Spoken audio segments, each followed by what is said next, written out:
পশ্চিমবঙ্গের পিংলা এটা শুধু একটা বিধানসভা কেন্দ্রের নাম নয়, এটা একটা দারুণ ইন্টারেস্টিং কেস স্টাডি।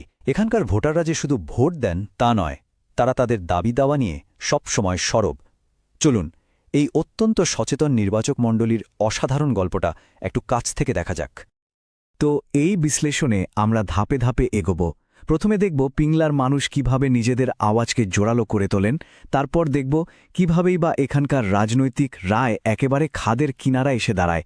বোঝার চেষ্টা করব ভোটের এই বিরাট বদলের পেছনের কারণটা কি, মানুষের অসন্তোষের শিকড় ঠিক কোথায়, আর সবশেষে তথ্যের ভিত্তিতে এখানকার উন্নয়নের জন্য একটা সম্ভাব্য রূপরেখা কেমন হতে পারে। চলুন তাহলে শুরু করা যাক। পিংলার রাজনীতির সবচেয়ে অবাক করা দিকটা হল এখানকার মানুষের নির্বাচনে অংশ নেওয়ার অবিশ্বাস্য হার। এটাই এখানকার আসল শক্তি।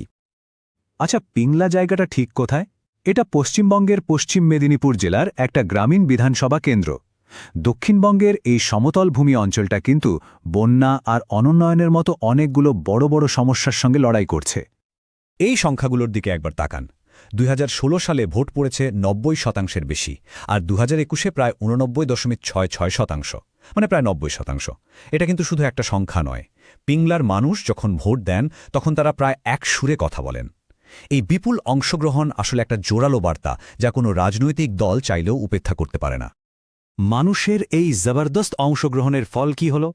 সবশেষ নির্বাচনে যা দেখা গেল তাতে মনে হচ্ছে এই কেন্দ্রের রায়টা একেবারে এক সুতোর উপর ঝুলছে। 2021 সালের বিধানসভা নির্বাচনের ফলাফলটা দেখুন।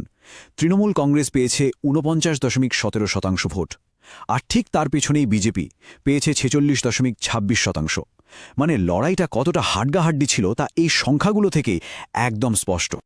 ভাবুন একবার, 2,28,000-এরও বেশি ভোটের মধ্যে জয় পরাজয়ের ব্যবধান ছিল মাত্র 6,656, মানে মোট ভোটের 3%-এরও কম। এই ছোট্ট ব্যবধানটাই বুঝিয়ে দেয় যে জেতা দলের অবস্থান কতটা ঠুনকো আর মানুষের রায় কতটা গুরুত্বপূর্ণ। এখন সবচেয়ে বড় প্রশ্নটা হল, মাত্র 5 বছরের মধ্যে একটা দল যারা আগে তেমনভাবে প্রাসঙ্গিকই ছিল না, তারা কিভাবে এই কেন্দ্রে জয়ের এত কাছাকাছি চলে এলো?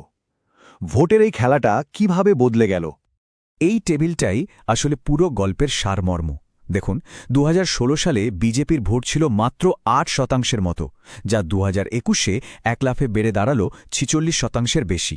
আর অন্যদিকে 2016 সালে বামফ্রন্টের ভোট ছিল প্রায় 39%, যা 2021-এ 2%-এরও নিচে নেমে গেল। মানে বিজেপির এই উত্থান আর বামেদের ভোট ব্যাংকের পতন প্রায় হুবহু মিলে যাচ্ছে। তাহলে ব্যাপারটা কি দাঁড়াল?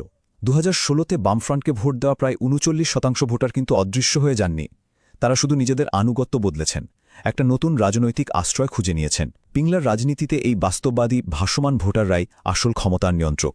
এখানেই আমাদের সংবিধানের দেওয়া সবচেয়ে বড় শক্তিটা কাজ করে, জনগণের মতপ্রকাশের অধিকার। মানুষ যখন দায়িত্বের সঙ্গে সেই অধিকার প্রয়োগ করে, তখন শাসকের প্রতি সমর্থন চিরস্থায়ী থাকে না, সেটা কাজের মাধ্যমে অর্জন করে নিতে হয়। কিন্তু প্রশ্ন হল, ভোটারদের এই বিশাল অংশের দল বদলের কারণটা কি? চলুন এবার সেই কারণগুলো একটু খুঁটিয়ে দেখা যাক, যা এই বিরাট পরিবর্তনের পেছনে কাজ করেছে। তথ্যে উঠে আসা মানুষের অভিযোগগুলো কিন্তু বেশ গুরুতর। যেমন ধরুন, কাটমানি সংস্কৃতির অভিযোগ, শিক্ষক নিয়োগ দুর্নীতিতে তরুণদের ভবিষ্যৎ নষ্ট হওয়া, বন্যাত্রাণের টাকা আত্মসাৎ, সরকারি রেশনে নিম্নমানের চাল দেওয়া, রাস্তার বেহাল দশা আর পরিকাঠামোর অভাব। এই সব মিলিয়ে একটা ব্যর্থ শাসনের ছবি তৈরি হয়েছে, যা মানুষের বিশ্বাসে বড় আঘাত এনেছে। শিক্ষক নিয়োগ দুর্নীতিতে ক্ষতিগ্রস্ত এক স্থানীয় তরুণের এই কথাটা শুনুন, আমি বেকার, এখন শুধুই অন্ধকার।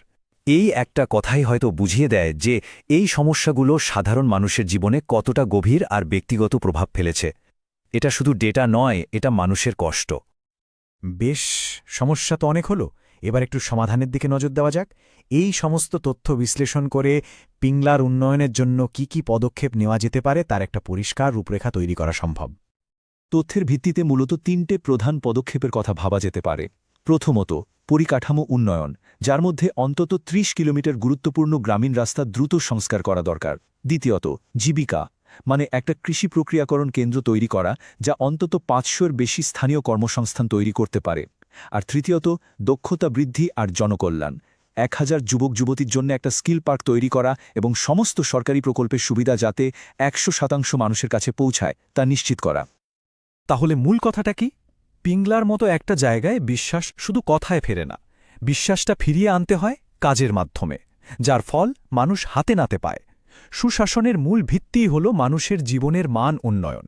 আর আজকের ডিজিটাল যুগে এই উন্নয়নের পরিকল্পনা করার সময় আমাদের এটাও মনে রাখতে হবে যে মানুষের ব্যক্তিগত তথ্যের সুরক্ষা এবং সম্মতিও সেই সুশাসনেরই একটা অবিচ্ছেদ্য অঙ্গ, যা ভারতের ডিপিডিপি আইন দ্বারা সুরক্ষিত।